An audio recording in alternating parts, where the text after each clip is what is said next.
राधे राधे। आज हम कार्तिक मास महात्म का 8वां और 9वां अध्याय सुनेंगे। तो चलिए प्रारंभ करते हैं 8वां अध्याय। जिसकी दया से सरस्वती बहाई रही उपजाए। कार्तिक महात्म का कपिल लिखे 8वां अध्याय। नारद जी ने कहा, हे राजन, अब मैं कार्तिक मास के इस व्रत की उद्यापन विधि बताता हूँ। ध्यान पूर्वक सुनिए। व्रती को चाहिए कार्तिक मास में शुक्ल पक्ष की चतुर्दशी के व्रत को संपूर्ण फल की प्राप्ति के लिए तथा विष्णु की प्रसन्नता के लिए उद्यापन करें। तुलसी के ऊपर चंदोबा बनावे, बंधन वारवा फूलों से सुसज्जित करें, चंवर से सुशोभित मंडप बनाएं, चारों दरवाजों पर मिट्टी के बने हुए पुण्यशील, सुशील, जय और विजय इन 4 द्वारपालों को अलग अलग बैठावें।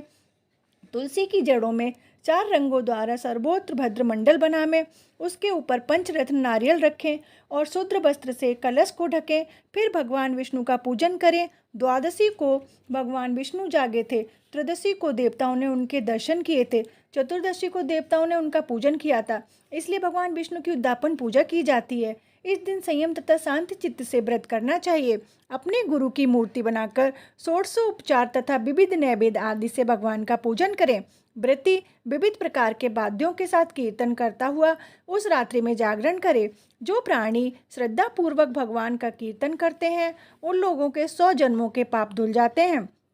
जो व्यक्ति भगवान के निमित्त जागरण करके रात्रि भर भगवान का कीर्तन करते हैं उनको असंख्य गोदान का फल मिलता है। जो लोग भगवान की मूर्ति के सामने नृत्य गान करते हैं उनके अनेक जन्मों के एक पाप नष्ट हो जाते हैं। जो भगवान के सम्मुख बैठकर कीर्तन करता है और बंसी आदि बजाकर भगवत भक्तों को प्रसन्न करता है और भक्ति से रात्रि भर जागरण करता है उसे करोड़ों तीर्थ का फल मिलता है। पूर्णवासी को पत्नी सहित वेद पाठी ब्राह्मणों को या केवल एक ही श्रेष्ठ ब्राह्मण को उसकी पत्नी सहित बुलावे और उन्हें खीर आदि का मधुर भोजन करावें, यथाशक्ति दक्षिणा देवें, क्योंकि पूर्णमासी को ही भगवान ने अपने भक्तों को वरदान दिया था और मत्स्य रूप धारण किया था। अतएव उस दिन जो दान, हवन, जप आदि भगवान विष्णु के निमित्त किया जाता है वह अक्षय फल का देने वाला होता है। इसलिए व्रती 3 या 1 ब्राह्मण को सब पत्नी सामर्थ्य अनुसार भोजन करावे। उन ब्राह्मणों को अपने सामर्थ्य के अनुसार दक्षिणा देकर प्रणाम करे। बाद में भगवान विष्णु की पूजा करके अन्य देवताओं तथा तुलसी व कपिला गाय का पूजन करे। व्रत की कथा सुनाने वाले गुरु व उपरोक्त ब्राह्मणों को वस्त्र, आभूषण आदि से पूजन करके उनसे इस प्रकार क्षमा प्रार्थना करे, आप सब लोगों की अनुकंपा से मुझ पर भगवान सदा प्रसन्न रहें। इस व्रत को करने से मेरे 7 जन्मों के किए हुए पाप नष्ट हो जाएं और मेरी संतान चिरंजीवी हो। इस पूजा के द्वारा मेरी सभी इच्छाएं पूर्ण हो। मेरी मृत्यु होने के बाद मुझे अतिशय दुर्लभ विष्णु लोक प्राप्त हो। पूजा की सारी वस्तुओं के साथ गाय भी गुरु को दान में दें। तत्पश्चात घर वालों और मित्रों के साथ स्वयं भोजन करें। इस तरीके से जो प्राणी कार्तिक मास का व्रत और उद्यापन करता है वह पाप रहित होकर मनवांछित कामनाओं को प्राप्त करता है। इस प्रकार 8वां अध्याय समाप्त। इसमें हमने कार्तिक मास व्रत के उद्यापन के बारे में जाना। अब हम 9वां अध्याय प्रारंभ करेंगे। जो पढ़ेगा सुनेगा इसे वह होगा भाव से पार। श्री हरि कृपा से लिख रहा 9वां अध्याय का सार। राजा पृथु बोले, हे श्रेष्ठ मुनि नारद जी, आपने कार्तिक मास के व्रत में जो तुलसी की जड़ में भगवान विष्णु का निवास बताकर उस स्थान की मिट्टी का पूजन करना बतलाया है। अतः मैं श्री तुलसी जी के महात्म्य को सुनाना चाहता हूँ। तुलसी कहाँ और कैसे उत्पन्न हुई ये बताने की कृपा करें। नारद जी ने कहा, राजन, आप सावधान होकर तुलसी जी की महत्ता तथा इनके जन्म का प्राचीन इतिहास सुनिए। एक समय जब देव गुरु बृहस्पति जी और देवराज इंद्र कैलाश पर्वत पर शंकर जी का दर्शन करने गए तो भगवान शंकर ने अपने भक्त की परीक्षा ली। उन जटाधारी दिगंबर ने उनके मार्ग में अवरोध डाला।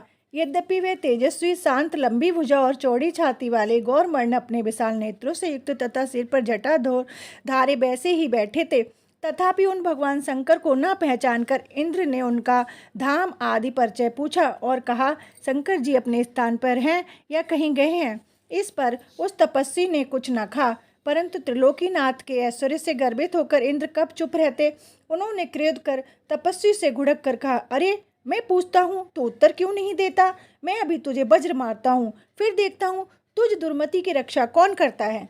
ऐसे क्रुद्ध होकर इंद्र ने ज्यों ही उस दिगंबर को मारने के लिए हाथ में वज्र लिया, त्यों ही भगवान शंकर ने वज्र सहित इंद्र का हाथ स्तंभित कर दिया और विकराल नेत्र कर भगवान शंकर ने उसे देखा। वैसे ही ऐसा विदित हुआ मानो कि वह दिगंबर प्रज्वलित हो उठे हों और तेज से जला देगा। भुजाएं स्तंभित होने से इंद्र के क्रोध और दुख का अंत न रहा, परंतु जो ही बृहस्पति जी ने उस पुरुष को प्रज्वलित देखा त्यों ही अपनी बुद्धि से उसको शंकर भगवान जानकर प्रणाम किया और दंडवत कर बहुत सी स्तुति की। फिर इंद्र ने भी भगवान शंकर से कहा, हे दीनानाथ, हे महादेव, आप अपना क्रोध रोककर इंद्र के अपराध को क्षमा कीजिए। बृहस्पति जी के ये वचन सुनकर महेश्वर गंभीर वाणी से बोले, मैं अपने नेत्रों से निकाले हुए क्रोध को कैसे रोकूं? तब बृहस्पति जी ने कहा, हे भगवान, भक्तों पर दया करनी चाहिए। आप भक्त वत्सल नामक सार्थक कीजिए।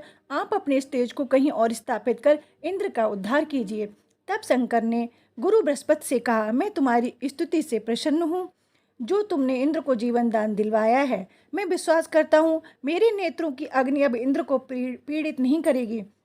बृहस्पति जी से ऐसा कहकर भगवान शंकर ने अपने माथे से निकाले हुए अग्निमय तेज को अपने हाथ में लेकर क्षीर सागर में डाल दिया और फिर लीलाधारी भगवान अंतर्ध्यान हो गए। इस प्रकार जिसको जो जानने की इच्छा थी उसे जानकर इंद्र और बृहस्पति अपने स्थान को चले गए। इस प्रकार 9वां अध्याय समाप्त। राधे राधे।